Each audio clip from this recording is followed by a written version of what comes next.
Kas tie telekonverteriai? Telekonverteris tai yra papildomas objektyvas, kuris kabinasi prie pagrindinio objektyvo su tikslu padidinti jo didinimą. Reiškia, jeigu mes prikabiname šiuo atveju 2x telekonverterį, tai reiškia šitas objektyvas, reiškia vietoj 55 mm zoomo, jisai turės 110 mm zoomą. O šitas objektyvas jisai atsiskiria. Reiškia, jis yra pakankamai sudėtingos optinės konstrukcijos, o čia galite palyginti, čia yra 50-ukas objektyvas ir šitas jie maždaug vienodo dydžio. Čia yra keletas stiklų viduje ir tie visi stiklai, reiškia, yra skirti paimti šito objektyvo jau suformuotą, pavadinkim taip, nežinau, optinį srautą ir jį dvigubai padidinti ant fotoaparato sensoriaus arba juostelės. Na, tų telekonverterių būna kaip šitas pasyvių. Reiškia, čia yra visiškai mechaninis įrenginys. Čia ant senų fotoaparatų galima ten diafragmą su jo valdyti ir panašiai. Yra šiek tiek naujesni telekonverteriai, kurie turi savyje kontaktus. Ir reiškia, jau visos fotoaparato funkcijos yra perdumas pilnai objektyvą ir netgi su gimtaisiais visokiais telekonverteriais, objektyvais ir panašiai. Reiškia, fotoaparatas žino, kad prieš jį stovi telekonverteris ir jisai netgi sugeba EXIFO duomenis, reiškia, atitinkamai pakeisti. Dabar, reiškia, privalumas kaip ir akivaizdus.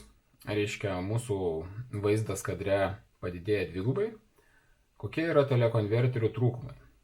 Visų pirma, turbūt jų pagrindinis trūkumas yra tas, kad kadangi telekonverteris jau, kaip sakyt, apsimeta fotoaparatu ir dirba jau su suformuotu šviesos, kaip sakyt, piešiniu arba srautu, reiškia, tas šviesos srautas jau būna praėjęs pro diafragmą.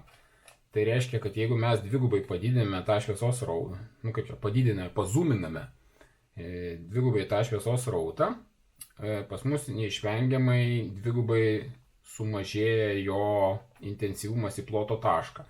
Ir atitinkamai taip gaunasi, kad mūsų diafragmos reikšmė, tarkim, jeigu šitas objektyvas turėjo 5,6 išėjime, tai po dvigubo telekonverterio jau bus 11,2 diafragma. Tas yra pakankamai blogai, pakankamai tamsu ir dėl to telekonverteriai nėra ypatingai populiarūs. Tai čia būtų pagrindinė priežastis. Bet jie turi dar ir kitą priežastį. Kadangi jie vėlgi dirba jau su suformuotu srautu, reiškia, šita optika, kuri čia yra, turi būti labai geros kokybės. Kadangi vis tiek šitie daiktai negali būti labai brangus, nes tai bus ekonomiškai nenaudinga. Reiškia, jie turi būti pigesni už objektyvą. Ir tai sukelia tam tikrus, kaip sakyt,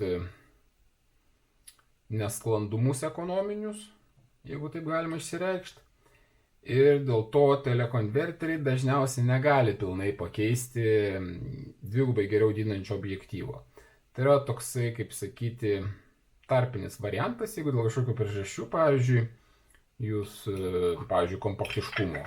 Įsivaizduokime, mes norim kažką tai pafotografuoti ir įtariam, kad mums, pavyzdžiui, nedidelį laiką reikės fotografuoti kažkokius tai galbūt neypatingai svarbius, bet vis tiek reikalingus objektus, kurie bus šiek tiek toliau. Tai tada mes pasiimame, įsidedame tokį pakankamai gerą, pakankamai šviesų objektyvą.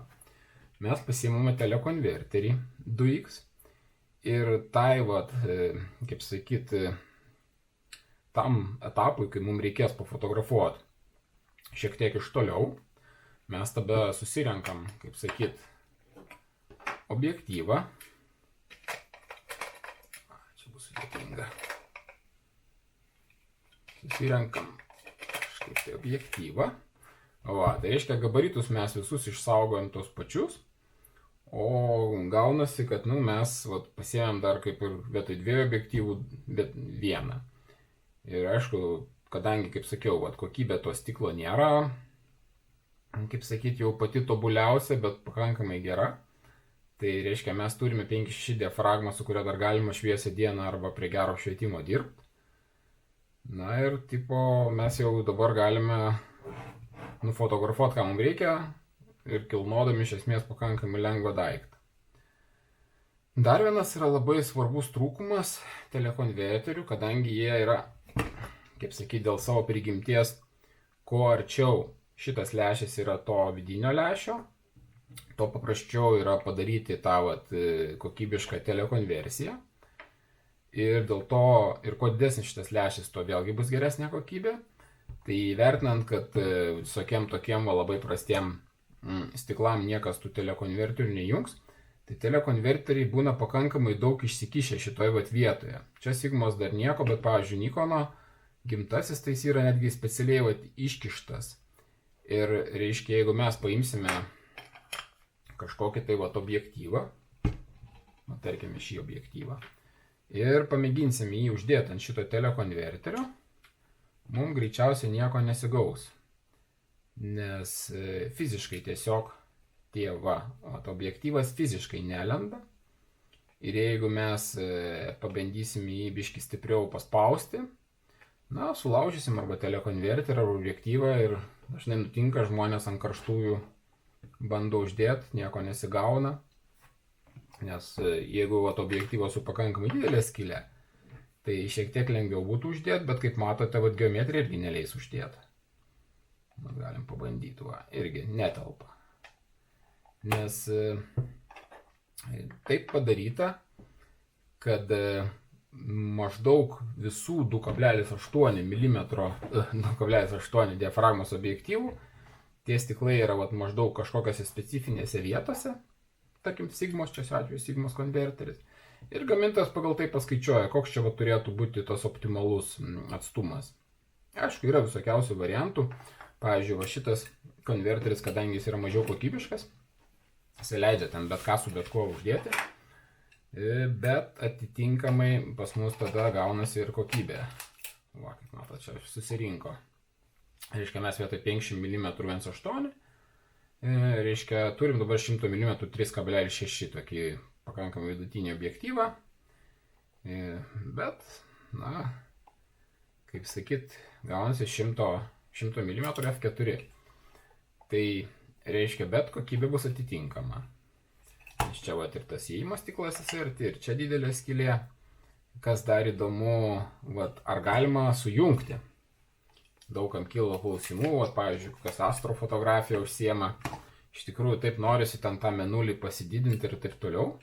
Galima. Iš tikrųjų, tie konverteriai susijungia. Reiškia, jeigu mes dabar turim 2x, tai mes kai tik padarėme 4x telekonverterį. Ir reiškia, jeigu mes čia dar prikabinsime šitą objektyvą, kas nebus labai paprasta, tai pamėginsim čia kažkaip tai prikabinti.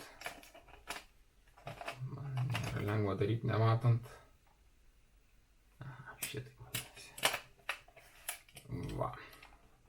Tai mes dabar, reiškia, pagaminom iš 70-200 f2.8, reiškia, pagaminome, tarkim, 140-400 f5,6, ir grubiai tariant 280-800 f11. Tai kai gamintojas iš tikrųjų gamina panašius objektyvus, nes yra tokių, Canonas mėgsta tokius gaminti tamsius, bet daug didinčius objektyvus, kurie iš tikrųjų visai neblogi ir visai juos galima panaudoti kūrybiškai pažiūrėjus. Tai reiškia, tada šitie visi komponentai, jie būna tarpusavį labai gerai suderinti. Reiškia, būna tiksliai suskaičiuoti atstumą ir taip toliau, ir tarp jų nėra jokių kompromisų. Dėl to mes gauname tegul ir šiek tiek tamsesnį tą objektyvą. Tačiau jo optinė kokybė yra pakankamai gera. Kai mes paimame objektyvą, paimam kažkokį tai telekonverterį, darbais jau sujungime su dar kažkokiu telekonverteriu, čia gaunasi didinimo daug, bet rezultatas pakankamai košmariškas. Aš jeigu pavyks, gal net įdėsiu pavyzdžius nuotraukų. Žodžiu, reziumuojant, reiškia, tie telekonverteriai kaip priemonė dėl, ta prasme, kažkokiai situacijai pasididinti vaizdą,